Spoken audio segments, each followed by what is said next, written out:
مجھے یہ clear cut پتا تھا کہ وہ انگریز ہی ہے تو میں نے انگلش میں انٹرویو کرنا ہے اس کا. صحیح. تو میں نے اس کا انٹرویو انگلش میں ہی کر دیا. وین کم ٹو پاکستان, یہ کوشچن کیا تھا, آپ پاکستان میں کب آئے, گلگت بلتستان اسپیشلی چلا صاحب کب آئے. انگلش صافات میں جانے کا ارادہ ہے لیکن حالات ساتھ نہیں دیتے ہیں. گلگت بلتستان کے امیر عوام کے لیے سبسڈی ہے, اس کے بعد ان کے جو ملازمین ہیں, گندم کے جو محکمہ والے ہیں, ان کے لیے سبسڈی میں سمجھتا ہوں.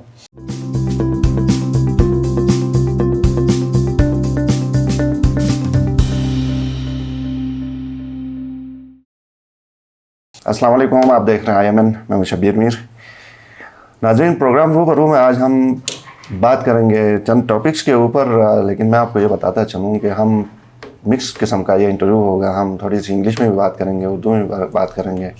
انگلش میں اس لیے بات نہیں کریں گے کہ میرا جو مہمان ہے اس کا تعلق کوئی بیرون ملک سے ہے, یقیناً گلگت بلتستان سے ہی ان کا تعلق ہے.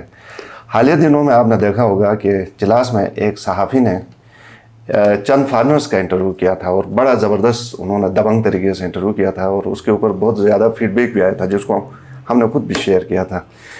میں تعریف کروائے دیتا ہوں, اور یقیناً بہت سارے سوالات ہیں ان سے پوچھنے, ہم نے آگے جا کے پوچھنا ہے.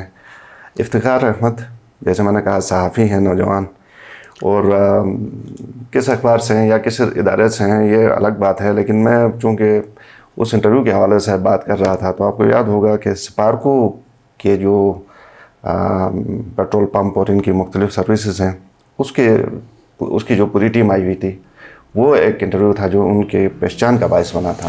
تو آج اسی حوالے سے اور کچھ چند اور ٹاپکس ہیں ان کے اوپر بات کریں گے. افتخار صاحب, بہت شکریہ, آپ کو ہم ویلکم کرتے ہیں پروگرام میں.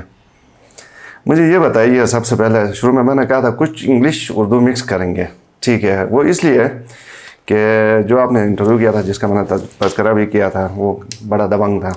اچھا, تو پہلے تو آپ کی تعلیم کیا ہے سر, کتنی آپ نے؟ میری بیچلر ہے سر, بیچلر ہے. ٹھیک. تو وہ جو انٹرویو آپ نے کیا تھا ظاہر ہے بغیر تیاری کی ہی کیا تھا کیونکہ پتہ چل رہا تھا, تو وہ کیسے آپ کو خیال آیا تھا کہ نہیں انگلش میں کرنا چاہیے یہ انٹرویو؟ دیکھیں شبیر میر صاحب, بہت شکریہ IMN کا. تو میں سب سے پہلے آپ کو یہ بتاؤں گا کہ جب میں اس موقع پہ گیا تو ظاہر سی بات ہے کسی ملک کے جو لوگ آ گئے تو ہمیں پتہ ہے کہ انگریز نے انگلش ہی بولنا ہے. تو جب اس کی جو ایکٹیویٹی تھی ادھر سے وہ فارغ ہو گئے. فارغ ہونے کے بعد یہ ہوا کہ لاسٹ میں جب میں نے انٹرویو کے لیے مائک کھول دیا تو سارے لوگوں نے مجھے یہ کہا کہ آپ اس کا انٹرویو کرتے ہیں. میں نے کہا جی. تو کچھ لوگوں نے کہا آپ کو انگلش آتی ہے. میں نے کہا آپ لوگ سنو, ٹھیک ہے. بڑی کانفیڈنس, بڑے حوصلے کے ساتھ الحمدللہ میں نے اس پہ مائک لگایا اور اس انگریز کو میں نے ریکویسٹ کیا, اس نے ٹھیک ہے کہا. مجھے یہ کلیئر کٹ پتا تھا کہ وہ انگریز ہی ہے تو میں نے انگلش میں انٹرویو کرنا ہے اس کا. تو میں نے اس کا انٹرویو انگلش میں ہی کر دیا. بعض چیزیں تھوڑی مسٹیک بھی ہو گئی لیکن وہ میری اصلاح کی سبب بنی. ٹھیک, زبردست. تو شروع کرنے سے پہلے, سوال پوچھنے سے پہلے, آپ کو نہیں لگا کہ یار مشکل تو ہوگی, کیونکہ انگلش میں ہم تو شناس اردو میں بھی بہت مشکل سے بات کرتے ہیں, ہم جی بھی والے, تو بہرحال تو کوئی مشکل آپ کو لگا کہ پتہ نہیں کیا ہوگا, کس طرح ہوگا؟ دیکھیں شبیر صاحب, بچپن سے میرا ایک شوق تھا. میں نے پبلک اسکول میں پڑھا ہے, اور میں جب 8th کلاس میں تھا اس وقت سے اسکول لائف سے تقریر کرتا آیا. تقریر کے اسپیچز مختلف ایکٹیویٹیز میں شامل رہا.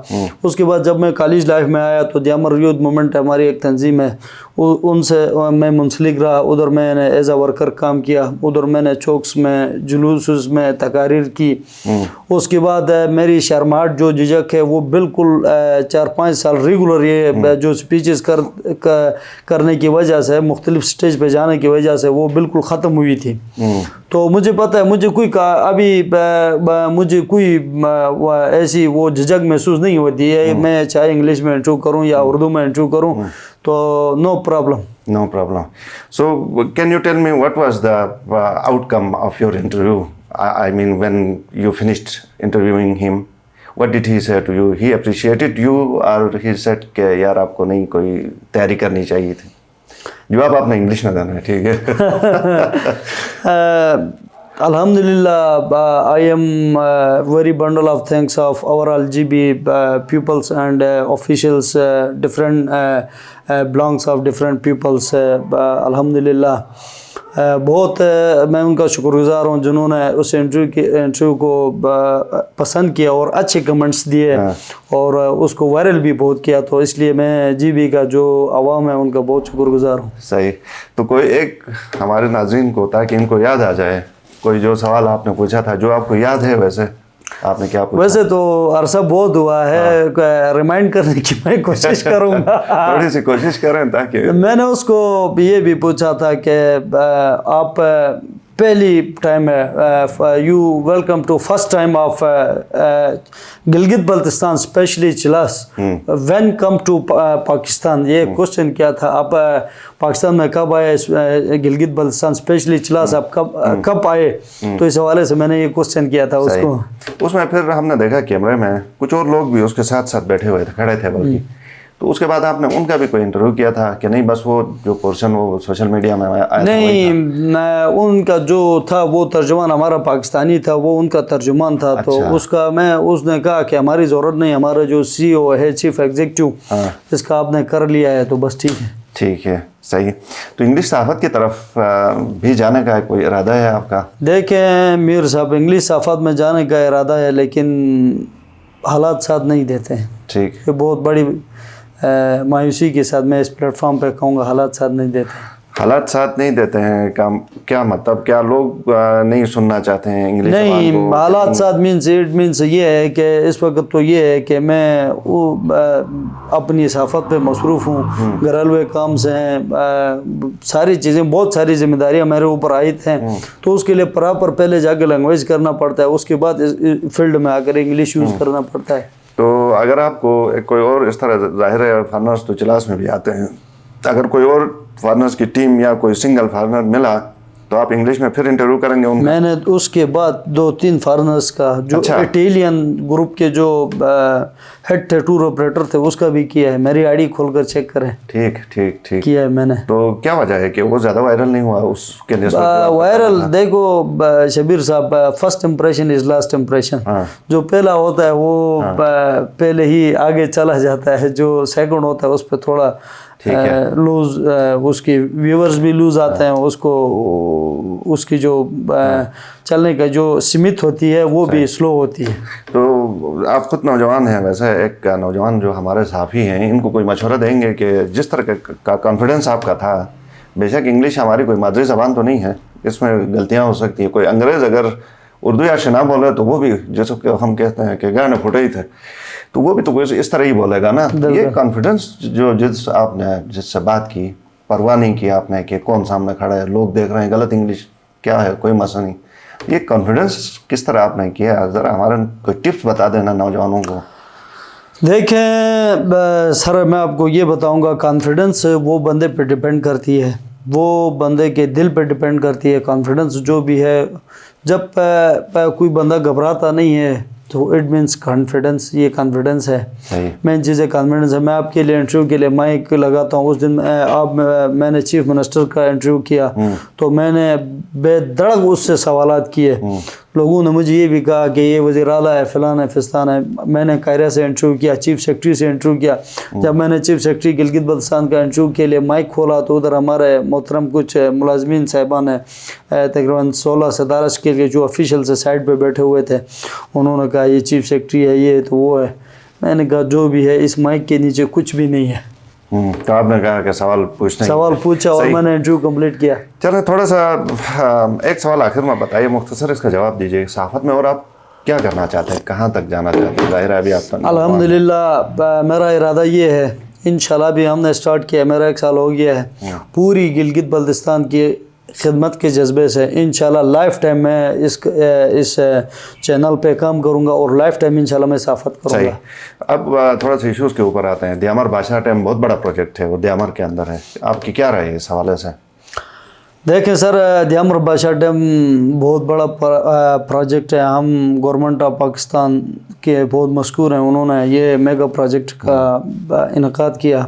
اسپیشلی ہمارا جو ضلع دیامر ہے اس کو چنا, اور اس کے بعد چلاس کو چنا. یہ پروجیکٹ کا کئی سالوں سے کام ہوا ہے. یہ پروجیکٹ کے حوالے سے کچھ چیزیں میں یہ آپ کو یہ بتاؤں میر صاحب کہ یہ پروجیکٹ وہ پروجیکٹ ہے جس سے اس ٹائم بالکل تقریباً 100 میں سے 70% چلاس کے اندر معاشی انقلاب آئی ہے. ٹھیک ہے. اس کی وجہ یہ ہے, اس کی ریزن یہ ہے معاشی انقلاب اس لیے آئی ہے, دیامر بادشاہ ڈیم کے جتنے بھی کنسلٹنٹس کمپنیاں ہیں ادھر ہمارے لوگ کام کرتے ہیں. دیامر بادشاہ ڈیم کے جتنے متاثرین ہیں اس کو وابڈا والوں نے یہی کیا ہے کہ آپ کی زمین جاتی ہے اس کا معاوضہ دیا ہے, آپ کی مرغی جاتی ہے اس کا الگ معاوضہ دیا ہے, آپ کا لکڑی جاتی ہے اس کا الگ معاوضہ دیا ہے, آپ کا جو بزنس متاثر ہوتا ہے اس کا الگ معاوضہ دیا ہے. یہ سارے معاوضے اس ٹائم کچھ مد میں معاوضے مل رہے ہیں, کچھ مد میں پروسیس میں ہیں کہ وہ ہر چیز کا آپ کا جو بھی چیز افیکٹ ہوا ہے اس کا معاوضہ ملنا ہی ملنا ہے. وہ ایک سسٹم طریقے سے چیزیں ہو رہی ہیں کیونکہ چولوں کے حوالے سے بہت سارے لوگوں کو خدشات ہیں اور بلکہ بٹوین لائنس وہ بہت کچھ بھی کہہ رہے ہیں کہ اس کے اندر شاید کوئی گپلے ہیں. کوئی ایسی بات تو نہیں ہے میر صاحب؟ دیکھو اس حوالے سے جو آپ نے کہا کہ چولوں کے حوالے سے, چولے یہ ہیں کہ چولہ مین سے یہ ہے کہ جس کا گھر متاثر ہوتا ہے اس کو چولہ ملتا ہے. وہ 47 لاکھ کے لگ بھگ کس طرح کچھ اماؤنٹ ہے فگر آنے کو وہ چولہ دیتے ہیں. جہاں تک گڑبڑ کی بات یہ ہے کہ بہت بڑا پروجیکٹ ہے, ہمیں کوئی ریٹن ایسا پروف نہیں ملا ہے کسی چولہے کا, تو ہم کس طرح بلیم کر سکتے ہیں کہ بھائی یہ چولہے پہ گڑبڑ ہو گئی ہے. بعض لوگ کہتے ہیں کہ چولہے پہ گڑبڑ ہو گئی ہے. ہم نے کافی سارے لوگوں سے کوشش کی ہے کہ بھائی آپ ہمیں کوئی ریٹن پروف دے دو, ہم اس کو میڈیا پہ اٹھائیں گے, ہم اس کو دیگر پلیٹ فارم پہ لے کے جائیں گے. کوئی ہمیں ریٹن پروف نہیں ملا ہے تو کس طرح بلیم کر سکتے ہیں. ابھی مثال کے طور پر ہاں البتہ یہ ہے کہ آپ کو چولہا نہیں ملا یا آپ کا چولہا لیٹ ہو گیا, پروسیس میں تھوڑا سسٹم میں ڈیلے آ گیا, تو لوگ باہر جا کے کہتے ہیں کہ بھائی چولہے میں گڑبڑ ہو گیا, یہ گڑبڑ کرتے ہیں. ایسے لوگوں نے پہلے بلیم لگایا ہے, بعد میں ان کو چولہا بھی ملا ہے. تو ہمارے پاس کوئی ایسی ایویڈنس نہیں ہے کہ ہم گڑبڑ کہہ سکتے ہیں. اس گندم کے حوالے سے آپ کیا کہتے ہیں, سبسڈی گندم کی؟ گندم کے حوالے سے سبسڈی یہ ہے, گلگت بلتستان کے امیر عوام کے لیے سبسڈی ہے. اس کے بعد ان کے جو ملازمین ہیں, گندم کے جو محکمہ والے ہیں, ان کے لیے سبسڈی میں سمجھتا ہوں. کیونکہ اس کے امیر صاحب آپ کو بھی کلیئر کٹ پتہ ہے, اس میں کوئی دو رائے نہیں ہے کہ جو منشی ہے, منشی سے لے کر سیکٹری تک سارا ہمارے پاس پوری عوام کو پتہ ہے کہ سیکٹری تک جتنے ملازمین ہیں پہلا اس کا بینیفٹ وہ خود اٹھاتے ہیں, اس کے بعد پبلک کو دیتے ہیں. ابھی آپ نے خود کہا کہ جب تک کوئی ریٹرن پروف نہیں ہوگا, تو اس میں کوئی ریٹرن پروف آپ کے پاس ہے کہ یہ نہیں؟ میری بات سنو, ریٹرن پروف ہمارے پاس نہیں ہے. ریٹرن پروف اگر ہمارے پاس ہوتے تو میں یہ کہتا کہ یہ کرپشن کرتے ہیں, تو یہ کرپشن کا الزام تو میں نے نہیں لگایا نا. میں یہ کہہ رہا ہوں کہ اس کا جو فائدہ ہے وہ خود اٹھا رہے ہیں. جتنے ملازمین ہیں آپ کو بھی پتہ ہے, آپ بھی جی بی کے لوگوں نے دیکھو جو 9 سکل کا ان کا منشی ہے اس کی بلڈنگیں اور عائشیاں دیکھو, ان کی سیلری زیادہ سے زیادہ میرے خیال میں 30 سے 35 لاکھ. یہی بات ہو گئی نا کرپشن والی, یہی بات نہیں ہو گئی. فائدہ اٹھانا, یہی غیر ناجائز فائدہ اٹھانا کرپشن ہی ہے نا. نہیں سر, تو یہ سارا دیکھو, یہ سارا کہاں سے لاتے ہیں؟ ہمارے پاس ایویڈنس نہیں ہے. ظاہری ساری چیزیں برابر ہیں, کرپشن کے لیے الزام لگانے کے لیے ہمارے پاس ایویڈنس نہیں ہے. صحیح کہ ہم کسی پلیٹ فارم پہ جا کے پروف کریں. اس کے لیے ایویڈنس چاہیے ہوتا ہے. یہی تو اس دیامر بادشاہ ڈیم والے پہ بھی تو فٹ آتا ہے نا کہ ادھر بھی ایویڈنس نہیں ہے نا. تو ایویڈنس نہیں ہے, ہم کیا کر سکتے ہیں؟ میں آپ کو یہ بتا سکتا ہوں میر صاحب ہے کہ جب ایویڈنس ملیں گے تو اس وقت ہم کسی کو نہیں چھوڑیں گے. صحیح ہے, ٹھیک ہے. تو باقی مجھے سیاسی حکومت کی کارکردگی, دیامر کے کوئی 10-12 نمائندے ہیں اس حکومت میں, یہ سب صحیح کام کر رہے ہیں, دیامر میں خوشحالی آ گئی ہے, کیا صورتحال ہے؟